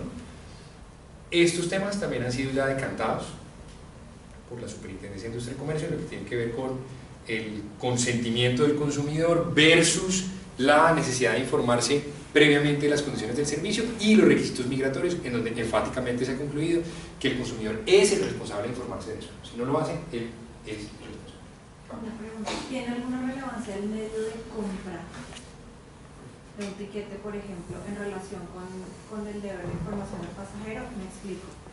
Digamos que si yo como aerolínea vendí un tiquete y el pasajero lo compró por la página web, digamos que yo podría decirle, además en la página web están las condiciones tarifarias, o eventualmente yo se las mandé a su correo electrónico, pero también hay información adicional del viaje como la política de equipaje, Sí. etcétera, etcétera. Pero si de pronto el pasajero me compró por una agencia de viajes, o digamos que el medio de compra fue diferente, ¿hasta qué punto, digamos que la superintendencia ha avalado eso que tú estabas diciendo, Sí. de igual el pasajero de informarse? En general, el pasajero de informarse, o sea, el deber, la ley 1480, un segundito lo leemos. Incluso, además es que, perdón, no me Sí. complemento, cuando hay un proceso de compra por la página web, digamos que expresamente el pasajero acepta los términos y condiciones, pero si no es por ahí, digamos que no sé qué tan... Hay dos soluciones. Pero digamos que a través del call center hay formas Claro. de probar que se le informa al pasajero. Con la agencia no he tenido casos todavía, no los tengo en mente, pero mi olfato de lo que la superintendencia ha asumido en los casos en los cuales a la aerolínea se le ha realizado este tema es que con la agencia la cosa sería distinta. ¿Sí? Señores agencias, ustedes prestan un servicio, un valor agregado. Ustedes no son un emisor de etiquetes, ustedes son un agente. Entonces, parte de su misión sí de pronto es orientar al consumidor y decirle, oiga, usted necesita certificado de amarilla, usted necesita visa, etc. ¿Sí? Lo que yo creo que con la agencia será distinto. ¿Qué pasa con la aerolínea? Primero, en los deberes, bueno, es un derecho del consumidor ser informado, pero hay que informar. Ya vamos a ver qué pasa con las condiciones del contrato de transporte, porque el Código de Comercio de 1971 tiene una regla maravillosa. Pero los deberes, el numeral segundo del artículo 3 dice, informarse respecto de la calidad de los productos, así como las instrucciones que suministre el productor o proveedor en relación con su adecuado uso, consumo, conservación e instalación. Es un deber general. No me está diciendo que es solo la página web. No, si es en el punto de venta de la compañía, creo que también tiene el deber de informarse, pero no tiene derecho. Eso quiere decir que yo tengo que tener a disposición del consumidor lo que él requiere. Tampoco puedo llegar al extremo de decir, usted va a comprar un tiquete, señor, espérenme un segundito que le tengo que exhibir las condiciones del contrato de transportes, aquí van, etcétera. No. Hay una norma muy interesante, leamos el 1875 del Código de Comercio, el que lo tenga fácil, por favor. Artículo 1875, porque por allá hay una solución.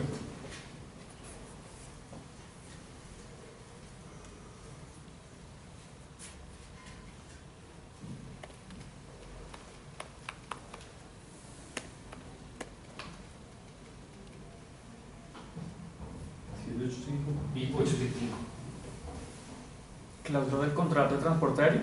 Ajá. Las cláusulas del contrato de transporte celebrado con empresarios públicos deberán hacerse conocer de los pasajeros en el billete o boleto de pasaje, en los documentos de transporte que se entreguen a estos o en un lugar de las oficinas de aquellos en donde sean leídas fácilmente. Listo, entonces perdón, uno y la dos, eso ya no existe. Eso estaba para cuando le entregaban uno el papelito y venía Arial 2, todo el contrato de transporte. Cada uno con lupa ya va a entrar a mirar a ver qué era, eso ya no existe. Entonces la 3 sí existe, y ahí sí que dice la norma.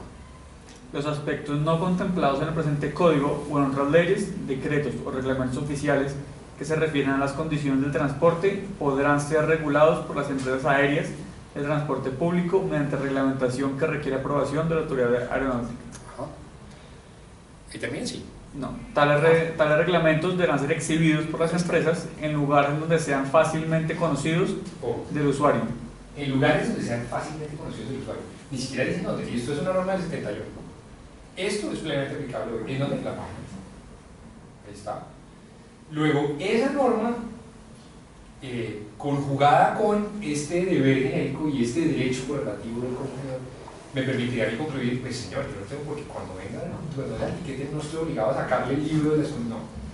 Usted sabe dónde están y hay una norma que me autoriza a tenerlas allá publicadas y el consumidor sabe dónde encontrarlas y leerlas y observarlas. Y aunado la ley 527/99, que es la de comercio electrónico. Comercio electrónico, Los exacto. documentos, mensajes de datos, Exacto. que tienen la misma equivalencia que un documento físico. Exactamente. Luego, con esas normas, yo diría, el consumidor tiene fácilmente dónde informarse.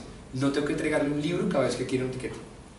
Porque para eso, esa era un poco la filosofía de esa norma. Mientras estén exhibidos es lo que me importa. Bueno.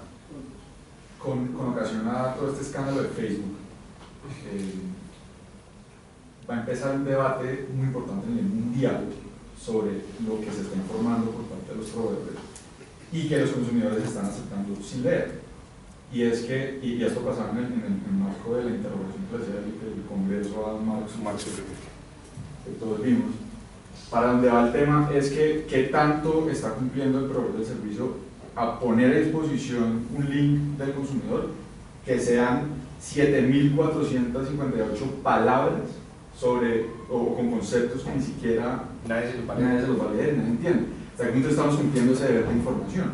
Hoy, si uno se ciñe a lo legal, sí, ahí está. Y es, digamos, un incumplimiento del deber de información del consumidor no leérselos. Pero se lo estamos haciendo fácil en las preguntas que hacía. Pero cuando usted dice sí acepto, cuando le están dando la posibilidad de decir sí acepto, sabe lo que está aceptando. Y por eso es que un poco Facebook se libraba, entre comillas, de decir es que todo el mundo autorizó aquello que no tuviera los datos. Punto. Ese debate va a ser importantísimo y va a empezar a discutirse sobre todo con esta información de los consumidores, es qué tan fácil, permítanme la expresión, esas condiciones de contrato de transporte, esas condiciones particulares de manejo de datos, todo, se lo estamos poniendo como... ¿Qué tanto se lo estamos facilitando? Ese es el tema, porque yo creo que no existe una sola persona, al menos en este salón puedo apostarlo, que cada vez que quiere un bien o servicio se haya leído todas las condiciones del contrato. Nunca, me incluyo, ¿sí? Yo asumo el riesgo, pero conscientemente. Después digo, sí, ya no puedo decir venir y contrafactum propio y no es que, pero sí, pues, ya los acepté, ¿qué puedo hacer? Sí, eso no es nada que hacer. Que me parece que es el tema de coherencia. Pues, si uno no lee es porque uno asumió. Pero ese debate es supremamente válido. No solamente es de aviación, es de todo. Todo lo que hacemos, nunca nos asesoramos, ni revisamos, ni informamos. ¿Sí? Empezando por los servicios públicos. ¿Sí? ¿Quién se ha leído el contrato de prestación de servicios de telefonía móvil celular? Que uno firma en una hoja es así, y trae un Arial, un pedazo de un Arial 40, nadie se lo lee, y uno firma, ¿sí? ¿Qué dice ahí? Ni idea.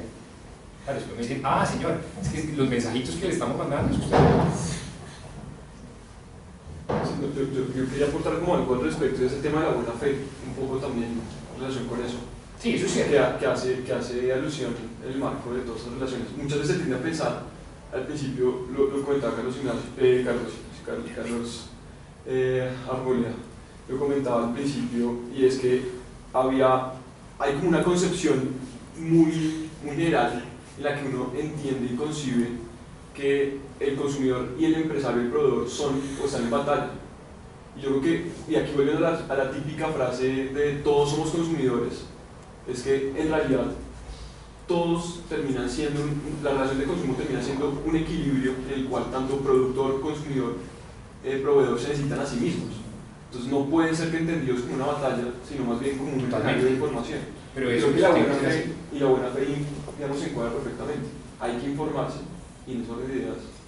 Tienen las partes que suministrar los datos que sean necesarios y suficientes. Eso es cierto, es una relación cíclica. Los de ambos. No puedo tener un mundo solo de consumidores. Entonces, ¿quién provee servicios? ¿Sí? Y el proveedor pues tampoco puede estar solo porque ¿quién le consume? Los dos necesitan de ambos. Es una relación inescindible, Paula. Por acá por Facebook Live están preguntando que cómo se protege al consumidor con la sobreventa de etiquetes. Lo tenemos por aquí. Más Nos adelante. toca pasar medio rápido, pero ya vamos a llegar allá. Entonces, entremos rápidamente, perdón por el acelere que vamos a tener que dar aquí. Resolución por incumplimiento del transportista. Ya hablamos un poco de la formación del contrato y aspectos relacionados con él. Miremos la resolución. Hay una norma interesantísima que es el artículo 1882 del Código de Comercio, que existe desde el 71, ¿sí? Y que tiene la misma lógica de la efectividad de la garantía del artículo 11, numeral 3 de la ley 1480/2011. Idéntica. Si el transportador incumple por A, B o C, el pasajero tiene un derecho, y es obtener el reembolso inmediato del precio pagado. ¿Sí? Se puede resolver el contrato de transporte y no interesa por qué incumplió el transportador. Miren lo que dice la norma: cuando el viaje no puede iniciarse en las condiciones estipuladas, ahí, ya. Si el viaje no se inicia en las condiciones estipuladas, ¿qué derecho tiene el pasajero? A que le reembolsen la totalidad de lo pagado. Se resuelve el contrato de transporte y el transportista debe inmediatamente hacerlo. ¿Sí? ¿Qué es que el vuelo se demoró por circunstancias meteorológicas? No importa. La norma no está condicionando ese derecho a la causal de incumplimiento, a la justificación del incumplimiento. ¿Y cuál es el beneficio del transportista? El transportista queda liberado de responsabilidad. Toda responsabilidad, hasta ahí llega. ¿Sí? Lo trae el mismo Código de Comercio. Es una norma bastante interesante, bastante equilibrada. Entre otras, pónganse en la época en la que esto fue planteado. Pero trae de nuevo ese derecho bien interesante, que es muy similar, si lo quieren ver así, al del numeral tercero del artículo 11 de la ley 1480/2011, que es exactamente eso. El pasajero tiene derecho a que le reembolse, el pasajero tiene derecho a resolver el contrato si le llegan a incumplir. Claro, la ley 1480/2011 inclusive, vea Fernando ya el tema de los beneficios, si quiere verlo así, es más gravoso el régimen del 1882 que el general de la ley 1480. Porque en la ley 1480/2011 yo tengo justificaciones para incumplir. Yo puedo decir, es que mire que hubo fuerza mayor, es que mire que tal cosa. El 1882 me está diciendo, si incumple por A, B o C, no me importa por qué incumplió, pero incumplió, el pasajero puede ejercer ese derecho y que le reembolse. ¿Sí? Punto. Yo tengo que dar más debates y termina siendo más favorable al consumidor la norma del Código de Comercio que la ley 1480/2011 desde ese punto de vista. Resolución vía retracto. Esto también daría para debates enormes, ya lo hemos tocado tan inicialmente. El artículo 47 de la ley 1480/2011 prevé la regulación general, y después de esa norma vino la resolución 1375/2015 de la Aeronáutica Civil a regular el derecho al retracto en materia de transporte aéreo. ¿Y qué es el derecho al retracto? Es el derecho a arrepentirse, es el derecho unilateral que tiene el consumidor para resolver el contrato de transporte. ¿Tiene que justificarse? No, porque sí. Pero aquí hay un debate muy grande que no vamos a alcanzar a dar, y es ¿cuándo es relevante la ley colombiana en aviación? ¿Sí? es muy claro que estas son normas domésticas, no son normas que apliquen en el mundo. Pero el retracto solamente procede por, o en aquellos casos que se trate o que se refieran a ventas efectuadas a distancia o por métodos no tradicionales. Yo todavía me pregunto por qué razón consideraron que comprar un tiquete por internet era no tradicional. ¿Sí? Lo no tradicional es irse hoy a una agencia de viajes, sentarse, perder toda la mañana sentado en la agencia de viajes para que le expliquen a uno qué es el transporte aéreo para ir a Cali. ¿Sí? Eso creo que es no tradicional, ¿sí? Hoy en día. Pero bueno, la ley habla de métodos no tradicionales o a distancia. Entonces, comprar un tiquete por internet es no tradicional. Por ser no tradicional, tiene el consumidor el derecho al retracto. Y sus condiciones rápidamente son las siguientes. Para vuelos nacionales, el retracto solamente procede cuando el vuelo vaya a iniciarse más allá de 8 días desde el momento en que puedo ejercer el derecho de retracto. Luego, si mi vuelo es para pasado mañana, no tengo derecho de retracto. Era un poco lo que hablábamos, Fernando, de la realidad de la industria. Si no, íbamos a acabar, entre otras, con el modelo low cost. Es que ¿quién era el perjudicado en esto? No la aerolínea, el consumidor. Porque entonces tarifas de 150.000 pesos de Copetran se acabaron, ¿sí? Otra vez tarifas de 1 millón de pesos, porque pues si todas son reembolsables, pues 1 millón de pesos para ir a Bucaramanga. Con los internacionales la misma regla, pero la distancia es más larga, 15 días. Luego, si mi vuelo es en una semana y es internacional, no tengo derecho a retracto. ¿Cuándo puedo ejercerlo? Dentro de las 48 horas siguientes al momento de la compra. ¿Sí? Horas corridas, no tienen que ser hábiles. ¿Sí? Y la aerolínea puede retener una suma de dinero en cualquier caso. ¿Sí? Máximo 60.000 pesos o $50 en trayectos internacionales, siempre y cuando no exceden el 10% de la tarifa aérea. Y finalmente la tarifa administrativa, que es un tema que tiene que ver con las agencias de viaje, para no tener allí un tema de competencia medio desleal. La tarifa administrativa es no reembolsable. Si al pasajero no se le reembolsa la tarifa administrativa. Desistimiento es otra forma de resolución del contrato de transporte. Existe desde el Código de Comercio, el artículo 1878 del Código de Comercio lo prevé, pero únicamente aplica para las tarifas que sean no promocionales. ¿Cuáles son las tarifas promocionales? Aquellas que han sido registradas como promocionales ante la Aeronáutica Civil por parte de las aerolíneas. No interesa que la tarifa haya sido no registrada para efectos de oponerle el desistimiento o la improcedencia del desistimiento al pasajero. Son dos cosas distintas. Uno es un trámite administrativo, que si incumplo con él tengo sanciones, posiblemente, o al menos una actuación administrativa en contra, y el otro es el tema del desistimiento. El desistimiento no procede frente a tarifas promocionales, así lo establece claramente el numeral 310.181 de los reglamentos aeronáuticos de Colombia, y debe darse aviso para ejercerlo al transportista de la agencia de viajes con al menos 24 horas de anticipación. Bien. El transportista también puede resolver unilateralmente el contrato de transporte aéreo cuando se dé alguna de las causales previstas en el numeral 310.225.2 de los RAC, que trae un catálogo de obligaciones del pasajero. Ejemplo, no sé si se acuerdan, la señora que iba, que había bebido pues bastante alcohol, iba para Nueva York, la señora pues hizo un show, esto se convirtió entre otras en un tema de seguridad. La pasajera incumplió con todo este catálogo, que es no hacer escándalos, no excederse en bebidas alcohólicas, etcétera, todo eso. Y la aerolínea, con toda la razón del caso, le terminó el contrato de transporte. ¿Sí? Luego, el pasajero también tiene obligaciones, el consumidor también tiene obligaciones y debe cumplirlas. Y si las incumple, el transportista puede terminar unilateralmente el contrato de transporte. Está previsto en los reglamentos aeronáuticos de Colombia. Es natural cualquier contrato. Por más relación de consumo que haya, el transportista puede hacerlo. Bien, sobreventa. ¿Qué es sobreventa? ¿Alguien sabe qué es eso? Exacto. Las aerolíneas, parte de su negocio, por razones obvias, es buscar, el objetivo de la aerolínea es que si la aeronave tiene 150 sillas, las 150 sillas se vendan.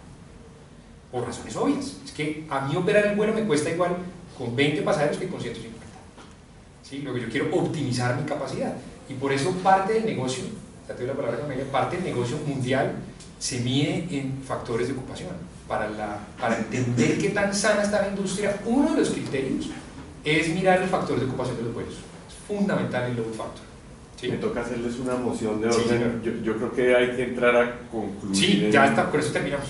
Muy bien. Porque si no, listo. Demos nos 5 o 10 minutos pasamos. más, está bien. Sí. Perfecto, sí señor. Dale. No, solamente que la justificación es precisamente que la idea para las aerolíneas es lograr que viajen las 150 personas. Entonces, esa es la justificación de la sobreventa. Exacto, que el vuelo no vaya con sillas vacías. Y, exacto, y existe un fenómeno que controvierte un poco este objetivo, y es el del no-show. No todos los pasajeros se presentan al vuelo y la aeronave puede irse con sillas vacías. Eso es un desperdicio de capacidad, si quiere ver desde ese punto de vista, porque el avión igual tiene que irse con 20 o con 150, pero se tiene que ir. Porque la aerolínea, entre otras, está prestando un servicio público. Puedo decir, pues no vuelo. Señor, usted tiene que volar con 10, con 5, con 20, con 150. Carlos. No, termina esa parte Entonces, existen en la industria promedios estadísticos de qué gente en qué vuelos no se presenta.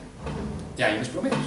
Y la sobreventa consiste justamente en esa sobrereserva que hablaba Camilo. De un avión de 150 vendo 160. Y puede ser que se me presenten los 160. Y entonces ahí viene el tema, ¿qué hago si se me presentan los 160? Es que no los puedo acomodar. Luego, hay unas reglas, que aquí es donde les decía, hay una pequeña disparidad muy puntual entre las reglas de los reglamentos aeronáuticos de Colombia y la decisión 619 de la Comunidad Andina de Naciones de qué hacer si hay sobreventa. Entonces la pregunta es, ¿las aerolíneas pueden sobrevender? Mi respuesta sería sí, a tal punto que hay unos mecanismos para proteger al pasajero en aquel evento en el cual haya una denegación de embarque por sobreventa. Ojo, no es sobrevender, lo importante es si al pasajero se le denegó el embarque o no por sobreventa. ¿Y qué pasa si se le deniega el embarque por sobreventa? Primero, hay varios temas aquí, pues obviamente por medio. Al pasajero se le tiene que reacomodar en el medio. Bueno, primero, ¿aplica el artículo 1882, sí o no? ¿El pasajero puede resolver unilateralmente el contrato de transporte y que le reembolsen su dinero? Claro, por supuesto. No se inició en las condiciones estipuladas. Luego, ya no quiero volar, devuélvame mi plata. Perfectamente vale. Dos, si el pasajero decide volar, y ojo a la lógica de la efectividad de la garantía de la ley 1480-2011. El artículo 3 de la ley 1480 dice, el pasajero tiene dos opciones y le incumple. La primera pregunta es, ¿la aerolínea le incumplió? Sí. ¿Qué puede hacer el pasajero? Tiene dos opciones, o le reembolsan su dinero o que le presten el servicio. Eso lo dice la ley 1480. Tiene esas dos alternativas. Si escoge que le presten el servicio, ¿qué tiene que hacer la aerolínea? Tiene que A, reacomodarlo en el vuelo más próximo disponible. B, tiene que darle medidas de asistencia según la demora que se le ocasione. Las medidas de asistencia son la alimentación, el hospedaje, la llamada telefónica, ¿sí? Los refrigerios, etc. Y C, tiene que darle una compensación en dinero o en bonos de la aerolínea o en cualquier otro medio, dice la norma de la decisión 619 de la Comunidad Andina de Naciones, que será del 25 o del 30% de la tarifa aérea. 25% dice la decisión de la CAF, 30% dice la norma de los reglamentos aeronáuticos de Colombia, pero hay que darle una compensación al pasajero. Luego, si esto se cumple, la aerolínea cumplió con sus deberes. Ya hay un precedente judicial, una sentencia del 13 de septiembre de 2017, donde la Superintendencia de Industria y Comercio concluyó que si la aerolínea brindó al pasajero o cumplió estrictamente con el procedimiento que prevé la ley en caso de denegación de embarque por sobreventa, cumplió con la efectividad de la garantía, ¿sí? Justamente porque el ordenamiento jurídico ya prevé qué hacer en caso de que eso exista, ¿sí? Eso sin perjuicio de que haya una actuación sancionatoria contra la aerolínea si se excedieron unos topes y porcentajes y demás, eso está allá, pero frente al pasajero estas son las medidas que hay que tomar. ¿Listo? ¿Alguna duda frente a este punto? ¿O frente a cualquier otro punto? Carlos Andrés. A mí hay, entiendo la consideración del servicio público, entiendo la consideración de la capacidad de los aviones, entiendo el costo. Hay algo en todo esto, simplemente que hay un punto específico y es vincular los tiquetes de ida con los de vuelta. y en la medida en que usted no pueda tomar un tiquete de ida, entonces pierden de vuelta. Sí, listo. Muy buen punto, Carlos Andrés. Eso está previsto en el artículo 990 del Código de Comercio. El que lo tenga, por favor, leamos. 990. Eso causa malestar, ha causado malestar no solamente aquí, ya voy a explicar la razón. Eso causa malestar no solamente aquí, sino en muchos países del mundo, porque esa regla no solamente existe en Colombia, existe en muchos lugares del mundo. Leamos el 990 si alguien lo tiene ahí.